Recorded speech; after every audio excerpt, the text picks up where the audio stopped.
pressão da vida moderna, excesso de trabalho, falta de tempo, estresse. Como evitar? Para auxiliar nessa questão, a Paulinas lança Estresse, como transformar esse terrível inimigo em aliado, do psicanalista Augusto Goldoni. O livro traz dicas sobre como conduzir a sua vida para bem longe das doenças e das tensões. Saiba como driblar os efeitos negativos do estresse na sua vida. Leia Estresse. Lançamento Paulinas. Um assunto interessantíssimo, direitos do coração. O coração tem direito? Claro que sim, todos nós temos a nossa sensibilidade e devemos ser respeitados. Olha, que e o assédio moral atualmente, ele é mais conhecido em relações assim de trabalho, não é verdade?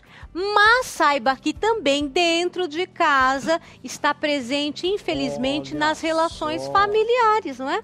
Aquelas agressões que às vezes ocorrem, que as pessoas consideram muitas vezes apenas alguns conflitos que são sutis, não é? Ah, mas não é tão sério assim. Ah, é sim. Muitas vezes a pessoa fica magoada, ferida, né? E pode interpretar isso, naquele momento, como sendo algo muito sério dentro daqueles conflitos familiares. A minha irmãzinha estava reclamando esse dia. É? Ela falou assim, tô magoada. Ah, você tá vendo? A gente vai falar a respeito disso, sim, sabe? Porque as pessoas, elas têm que, muitas vezes, medir aquilo que elas dizem. Muitas formas de se falar são importantes e podem magoar e ferir as pessoas que a gente ama. E aí, às vezes, a pessoa diz assim, eu falo dessa forma porque é a minha personalidade, eu tenho personalidade forte, falo mesmo aquilo que penso e assim vai, entendeu? O que foi, Marcinho? Não, tô muito triste se as pessoas pensarem dessa forma, né? Mas pensam. Eu sou assim mesmo, eu nasci assim, né? E acabou. Eu falo o que eu penso mesmo e aí é que não tenho papa na língua. Isso. E aí não vê que tá magoando. Então é todo um processo que se desenrola,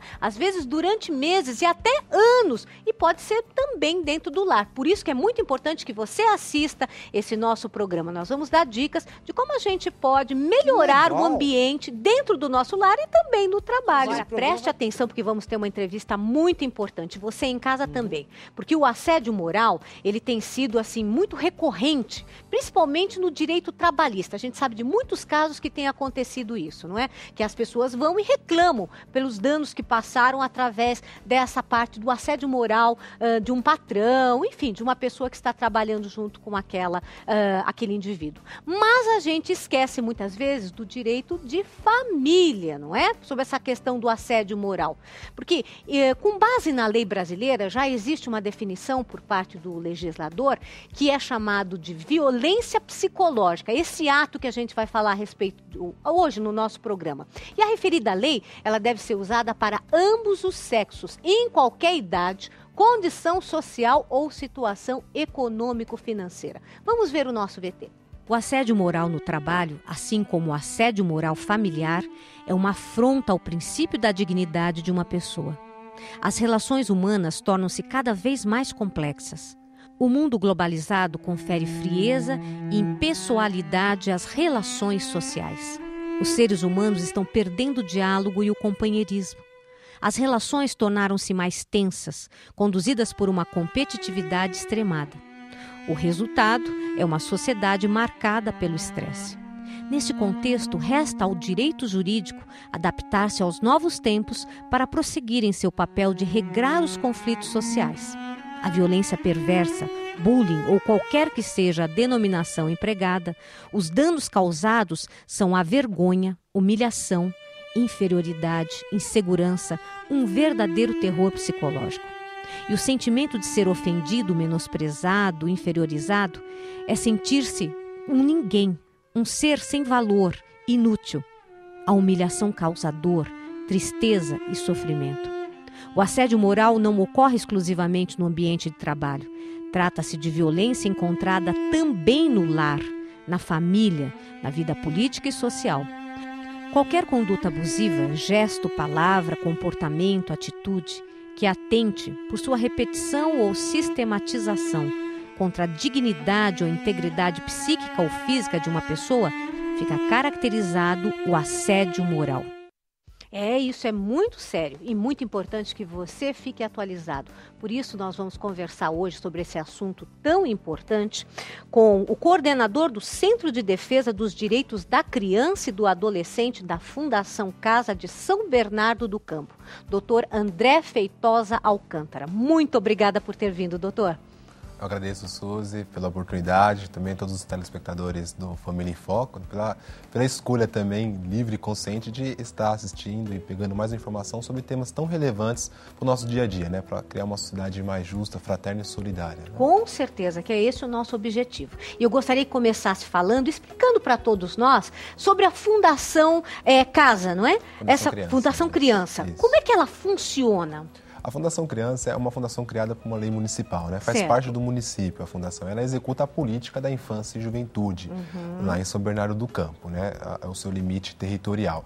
E ela realiza ações desde promoção, por exemplo, cursos de música, de contraturnos escolares para a criança e adolescente se qualificarem ou se desenvolverem, né, as suas habilidades.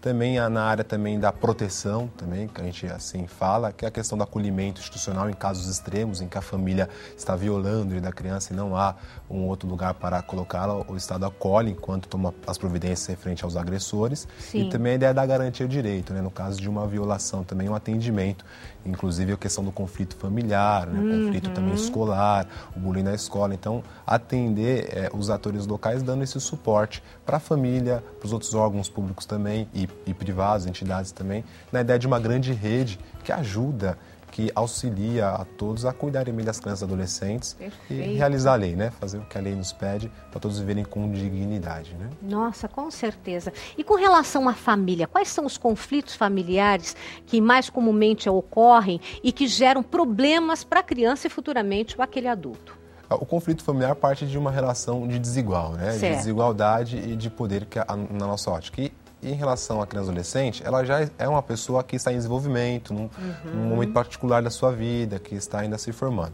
No ambiente familiar, esse conflito ocorre justamente pelo opressor, né? Que normalmente é um pai, uma mãe, alguém que tem mais poder, que desrespeita a pessoa, né? E dá exemplos desse desrespeito, porque quando a gente fala de desrespeito, às vezes a pessoa pensa em alguma coisa muito grandiosa e o desrespeito também está nas pequenas coisas. Tem exemplos de coisas assim, pequenas corriqueiras, mas que geram sim problemas sérios na formação daquele ser humano.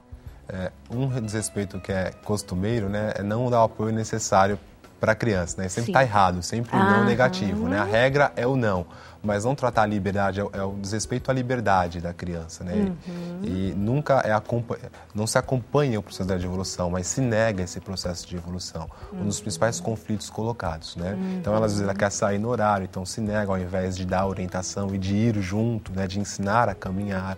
É um caso típico aí de desrespeito, né? Além de outros conflitos também colocados também dentro do lar, até mesmo quando o agressor vem com uma violência também de um outro ambiente, né? E aí, às vezes, sobra para o lado mais fraco, a gente fala, sempre, né? Então, às vezes, vai sobrar para a criança adolescente, sobra também para a mulher, sobra também para o idoso, né? E não é à toa que há legislações que visam esses públicos específicos, historicamente são vulneráveis, né, a situações de opressão, de violência, para tentar empoderá-los ou até fazer o agressor parar e cessar com aquilo, né, com aquela opressão, com aquela negligência, também por negligência. E né? como é que atuam nesse sentido? Então a pessoa vai até lá, faz como se fosse uma consulta, uma queixa a respeito da situação que está ocorrendo e aí tem uma orientação. Como é que se procede? Isso. No caso de um conflito entre pai e filho, sim, né, sempre que é muito comum, é sempre bom ouvir todas as partes, né? Todo mundo tem um pouquinho da verdade, né? E a ideia é justamente nivelar essas verdades, né? É a ideia de respeitar um outro e ver o que está acontecendo. Às vezes a mãe fala que bate além, né? Usa de meios também físicos, né? Para tentar educar, né? Porque a criança não está indo para a escola, então não é necessariamente criando outra violência que ela vai corrigir, né? Da correção da criança, né? A educação também é um ato de amor, né? De compaixão e que é necessário ter. Então, compreender essas situações, que também às vezes o opressor, ele já veio também de uma formação assim. Exatamente, então, já teve esse modelo, não é? Dos próprios pais e vai reproduzindo, principalmente a agressividade. A gente sabe que a violência, ela tende a se reproduzir. A exemplo bem próprio é o bullying na escola, né? Então, às vezes a criança dentro da escola, tem casos assim, na escola ela comete muito bullying com seu amigo, rasga roupa, rasga material, toma coisas do amigo e vai ver ela é muitas vezes abusada dentro de casa, né? Ela também é violentada dentro de casa, ela é menosprezada dentro de casa, né? Me dê exemplos dessa questão do menosprezo dentro do lar, porque a gente nunca espera que os pais, não é? A gente tem parte da premissa que os pais nunca farão isso, mas muitas vezes eles fazem até de uma maneira inconsciente. Quais seriam exemplos desse menosprezo dentro do lar? Falta de atenção necessária. Tem muitos pais que acham que estando trabalhando e sustentando a casa, a ideia de prover com a alimentação, com a roupa, isso é o bastante. Né? A escuta do outro é necessário. Então, o nosso atendimento, por exemplo, é fazer essa escuta, esse diálogo entre as duas partes. Então, o menosprezo... Oi. Você falou desse desprezo no lar. Que nem eu falo pro meu pai, papai, vamos brincar de carrinho comigo? Ele não brinca. Isso é um desprezo, não é? Isso é um desprezo.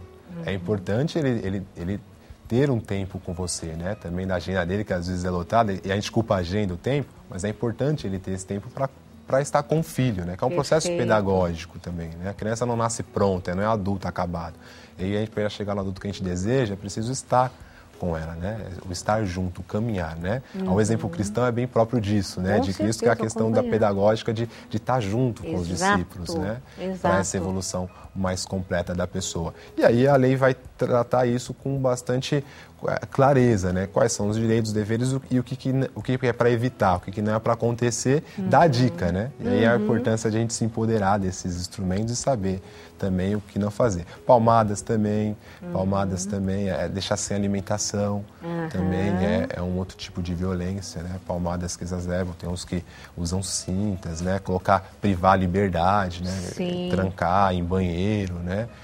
Também são formas de violência. Olha, a gente às vezes acha que não, estamos educando de forma nenhuma. Existem formas adequadas de se educar sem se partir para esse tipo de exemplo. Olha, quanta coisa nós estamos aprendendo a respeito de um assédio moral que é feito dentro da família e sempre com a melhor das intenções, que é o educar. Veja quanta coisa a gente aprende. Agora a gente vai rapidinho para o intervalo e voltamos já já com mais dicas de como a gente pode ter um lar mais feliz com essa parte tão importante que é o direito do coração. Até já!